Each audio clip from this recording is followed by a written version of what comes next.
Coming up on Mayo Clinic Q&A. The pituitary gland, what it really does is it runs all the day-to-day management for your body. So it makes sure that you have enough sugar to get out and about and on your walk or jog. And it helps you respond to things around you by controlling your heart, your lungs, your liver, and your immune system. Pituitary tumors are abnormal growths that develop in your pituitary gland. Pituitary tumors can cause your body to produce too much or too little of the hormones that it needs to regulate important functions. While some tumors don't require treatment, others need to be surgically removed to relieve pressure caused by the tumor. And nowadays, most people do this with endoscopic surgery. And the upside to that is that we actually have to do normal sinus surgery. So if you previously had some obstruction, so deviated septum or some of the things that cause some issues for patients, we actually have to fix that to get back there. Welcome everyone to Mayo Clinic Q&A. I'm Jason Howland, sitting in for Dr. Helena Gazelka. Pituitary tumors are abnormal growths that develop in your pituitary gland.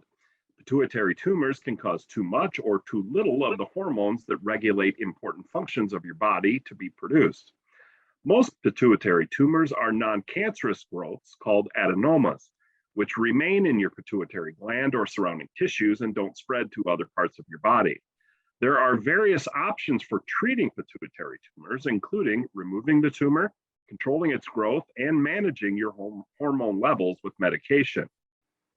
Joining us today to discuss the options available for pituitary tumors is Dr. Jamie Van Gompel, a neurosurgeon at Mayo Clinic. Welcome back to the program, Dr. Van Gompel. Thank you, Jason. Thanks for having me. And I love talking about adenomas. This is my favorite subject. All right, well, let's start it out. Where is the pituitary gland and what does it do? So the pituitary gland is smack dab in the middle of the head. It's actually right between the back of the eyes where the eye nerves come into the brain.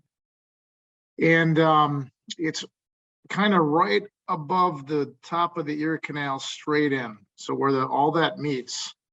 And also it's at the back of the air-filled cavities of the nose where they kind of meet up with the back of your mouth. So the pituitary gland itself, it's thought to be the seat of the soul back in the days, but what it really does is it runs all the day-to-day management for your body. Right, so it makes sure that you have enough sugar to get out and about and on your walk or jog. It kind of gives you enough energy when you're maybe you're a little scared. It might give some cortisol or steroid out to get you a little bit of extra energy, and it helps you respond to things around you by controlling your heart, your lungs, your liver, and your immune system. And how common are pituitary tumors? They're very common. They're one of the most common brain tumors that at least the neurosurgeon sees. Out of all the tumors that come through the door, about 10% of those are pituitary tumors, at least at the Mayo Clinic. And that's something that I just see, or at least that's a huge part of my practice. That's my job here, is to take care of these types of tumors. And are all of those tumors benign? It's very uncommon for any pituitary tumor to be a malignancy, or what one would commonly think about as a cancer or something that would travel elsewhere. 99.999% of these are benign tumors that cause problems by growing and pushing on the gland or sometimes the eye nerves. There's very few of these actually turn out to be cancers. Yeah, 99.999 is very rare, it sounds like. It's extremely rare. In fact, someone even like myself with a really busy pituitary treatment practice, we may see a bad type of a pituitary adenoma maybe once or twice a year. And these are coming from other places after they've seen them. So what are the symptoms? Are symptoms related to pressure caused by the tumor on the gland? Or is it hormone level changes, or is it both? Well, it depends. So out of all pituitary tumors, about half of them aren't making any kind of a substance. And those are called non-functioning adenomas or tumors. And they do cause problems by pushing on stuff. So they'll either take up enough room where the pituitary gland is that it's not functioning well, and you have to get medications to replace some of that function, or you may start to lose vision. That's another very common presenting symptom with these. When they're actually making something, they cause distinct syndromes. The three most common are prolactin-secreting tumors, in which we see, especially in women, have breast milk develop even when they're not postpartum, or they could have other issues with that. The other two are Cushing's disease, where people can have intractable hypertension. They can gain weight, especially around their belly. They can have diabetes with it. And the third syndrome that people can have is called acromegaly. Acromegaly, people can think of it as when we hear about giants and things like that. That's when people have this disorder before their growth plates close. And so very tall people in the past have almost always had giganticism or acromegaly when they're younger. Acromegaly in adults, what happens is the jaw gets bigger, you sweat a lot, your forehead grows out, you can develop diabetes with it, you can have a lot of joint pain, those kind of things. All of them are distinct syndromes, and oftentimes they're picked up by primary care physicians when you see some of these things. But the functioning tumors that cause these syndromes are about half of the tumors, and the other half are these non-functioning tumors. And how do you diagnose, how are the tumors diagnosed? So I'm really lucky in that they're almost all discovered before I see them, because I work with excellent endocrinologists, internal medicine doctors, and family practice doctors. But fortunately, there's an army of primary care physicians out there in the world that have been trained to try to detect these things. But I think the big tip-offs are, so the most common presenting things that we see patients have are either vision loss, so they get in an accident, or they notice that it's more difficult to read. They're either lack of energy or lack of the ability to perform sexually. That's common with non-functioning tumors. With the other functioning tumors, obviously having milk letdowns, something that oftentimes shouldn't happen. So that's a symptom. But hypertension at an age when you shouldn't have it, or hypertension, so high blood pressure that's not responding to a couple, different types of agents. Those are the most common things that should kind of raise an alarm.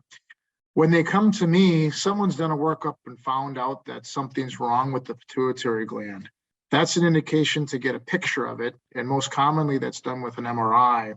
And these tumors, very fortunately, or very frequently, we can see them. In some of the diseases, we can't see them as well, but we know they're there because they have the syndromes that some people have had before them with bigger tumors that we could see. So then how do you decide on which treatment option, medication versus radiation or surgery?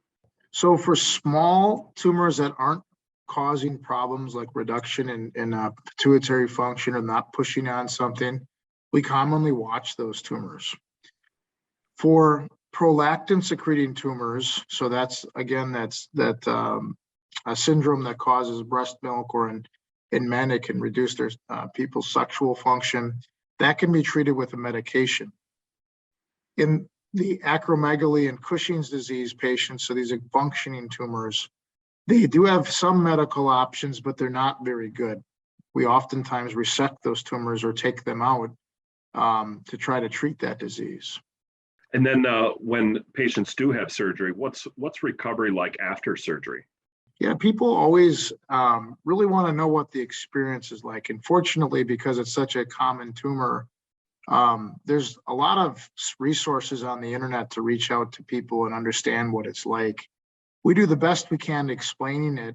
And I do want to emphasize that on the internet, there's a range of experiences that back in the 80s and 90s, when they did these procedures, they would pack the nose because they were scared of things coming out of there. And it was not a great experience for patients. That's not how it is any longer. We've listened to our patients and understand what helps them recover quickly. So fortunately, as we said before, this area is just in the back of the nose. We actually use the normal pathways to get back to these tumors. And nowadays, most people do this with endoscopic surgery. And the upside to that is that we actually have to do normal sinus surgery. So if you previously had some obstruction, so deviated septum or some of the things that cause some issues for patients. We actually have to fix that to get back there. So I tell patients all the time, you might get a twofer with this one. And a lot of times after surgery, people are better. Their noses they feel like they can breathe differently. They're not, stuffed up at nighttime all the time anymore. So that's one benefit to these approaches. So getting back there and taking out these tumors, the procedure is not very long in most patients. It's usually about 60 minutes to 90 minutes in the operating room. And then when we're done, so we take out the tumor, and in a very small subsegment of patients, we have what's called a CSF leak or clear fluid leak from fluid that should be in the brain, kind of makes it through where the tumor was. We used to take fat grafts all the time and plug this up. So as a separate incision. No longer do we do that very frequently. We take just little bits of skin tissue from inside the nose where we've done these repairs and treat it there. And it turns out that actually has a huge improvement in patients' healing. When we're done, we put just a little bit of absorbable tissue just back where this is so people can still breathe through their nose after. After surgery, people wake up commonly with a little bit of a headache. Not everybody needs pain medications. I would say it's actually in the minority of patients that need something more than ibuprofen or Tylenol. But of course, having narcotic agents is always provided if the headache is more severe. That headache goes away very quickly. And in most pituitary tumor surgery, people feel like they can get back to doing what they want to do at 2 weeks. We still recommend people take about 4 weeks off because we still did a major surgery and people are fatigued after. But a lot of people are just doing whatever they think they need to, usually by post-op day 2 or 3. And I think the recovery is actually quite easy for most patients with this particular operation. There is one caveat in patients that have symptomatic Cushing's disease. If we do our job and cure the patients, they don't feel well after surgery because their cortisone drops and they're actually recovering from the disease process. And those patients it's a whole different a ball game for them, but that's not normally from the pituitary tumor surgery itself. That's the recovery from the disease process. You've removed a pituitary tumor. How common is it for a tumor to come back, and what kind of surveillance do patients need after treatment? It's really uncommon for the tumors to come back. It's more common for some of the more functioning tumors like Cushing's disease. For the non-functioning tumors, it's not very common. We did a study, not of my own patients, but we looked way back because Mayo Clinic has so many great records. Even before modern day techniques, in fact, almost 2 generations ago for techniques, if you had a tumor resection, and we even see if you had some tumor left behind, as long as you got about 80% of the tumor out, the chance of you needing another treatment over the next decade was only 10%. Now, fortunately, there's not a lot of tumors that we actually choose to leave too much behind. There is very straightforward treatment options for residual tumor that's left behind and starts to grow, though. Nowadays, single session radiation, so radiation that's done literally in an hour or 2, is very effective at treating these tumors. So it doesn't necessarily mean, even with recurrence, that you need another operation. And there's also a developing tool bag or toolbox of medications that endocrinologists have been able to use to help control if they come back. But it isn't that frequent that happens, at least with a good pituitary surgery. Well, I understand you are working on artificial intelligence that may help pituitary tumor patients, specifically the acromegaly patients, predict their outcomes. Can you tell us more about that? Yeah, I think what's really important is understanding what realistic expectations are at the front end of an operation. So patients know if they should expect, especially in that tumor. So it turns out in that tumor, when the patient walks through the door, 50% of the time we know that surgery may not be the only thing they need to get control. And we can take characteristics when you walk through that door of how big your tumor is, what your age is, what the blood levels of growth hormone or IGF-1 are, and we can tabulate what the chance is that we can cure you, and also what the potential next treatment options might be and give you all that information up at the front end. Currently, we're validating this internally and hope to validate this across other centers. And I think that's going to continue to expand in pituitary surgery and other tumors, in fact, in which we can give you a lot more information at the outset to at least prepare you for what is normally supposed to happen with your tumor. And why are referral centers important for the care of patients with pituitary tumors? Because I think that they collect the most modern intervention techniques, and I believe that they ultimately have the best opportunity for curing someone from these tumors with the lowest potential for complications.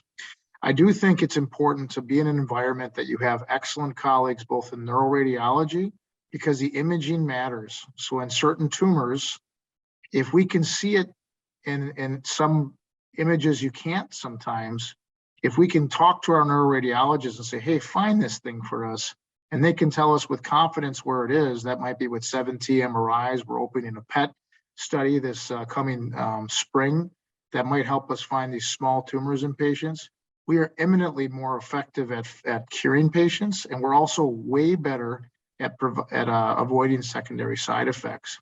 Our endocrine colleagues are extremely important at tertiary referral centers. Even if you've received an endocrine workup outside, the people that we work with only do pituitary tumors, and they can actually find ways in some circumstances to say, hey, this is not the diagnosis here. This patient doesn't need a surgery, and going through their nose and taking the tumor out that we don't know is there is not the right thing to do. So they can sometimes help us pump the brakes because, you know, our job is not to cause damage if we don't think we can help you, right? And then on top of that, for some of the really uncommon cases, so you asked earlier about these aggressive pituitary tumors. It turns out we do see them, and you might need other colleagues that have an expertise in treating uncommon tumors with chemotherapy agents and things like that. Now, again, that's not a common thing that we have to do with pituitary tumors, but when they're there, we have huge expertise and a group of people that know how to manage these types of things with molecular profile into these tumors, with targeted therapies for them, that kind of stuff.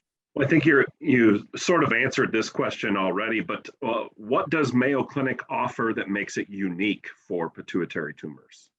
The endocrine department is one of the most well-known endocrine departments in the world, and the multitude of PGAs, so we call them PGA, or pituitary group endocrinologists that just do pituitary all the time are a remarkable group of people. Not only do they have one person that just spends all their time on pituitary tumors, they have a group of almost 8 of them. And if they're confused by something, all they have to do is walk across the hallway to the next door and say, what do you think about this? So I think it's hard to replace that kind of collegiality and ability to have those conversations in real time. In the same way, I'm not the only pituitary surgeon at the Mayo Clinic.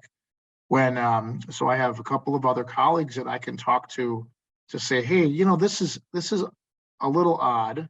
What do you think about this? And we can talk about it, talk about the potential outcomes and what do we think is the best thing for this patient.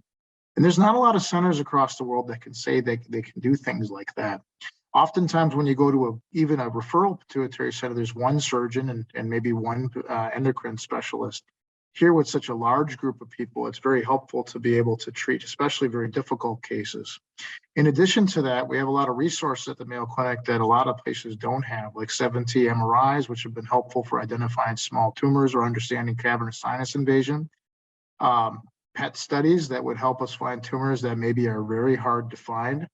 And also there's a bunch of new lab tests that are coming down the line with our endocrine colleagues that would be helpful to figure out some of the more nuanced parts of pituitary tumors. We also have advanced molecular techniques and diagnosis that we think will help us in the future understand some of these tumors and how they may act if they are not completely resected. And all of those things ultimately improving care for the patients. I think so. And I think that's a really good point, Jason, is not only do we have all those advanced technology things, we're also actively engaged in a registry around pituitary patients so we can continue to study our outcomes, and make sure they are as good, if not better, than they were last year. Well, fantastic. We are unfortunately all out of time, but I'd like to thank our guest today, Mayo Clinic neurosurgeon, Dr. Jamie Van Gompel, for joining us today to discuss pituitary tumors. Thank you, Dr. Van Gompel. Thank you very much, Jason. I appreciate it. Have a great day. And thank you for joining us on Mayo Clinic Q&A. Have a great day. Mayo Clinic Q&A is a production of the Mayo Clinic News Network and is available wherever you get and subscribe to your favorite podcasts. To see a list of all Mayo Clinic podcasts, visit newsnetwork.mayoclinic.org. Then click on Podcasts. Thanks for listening, and be well. We hope you'll offer a review of this and other episodes when the option is available.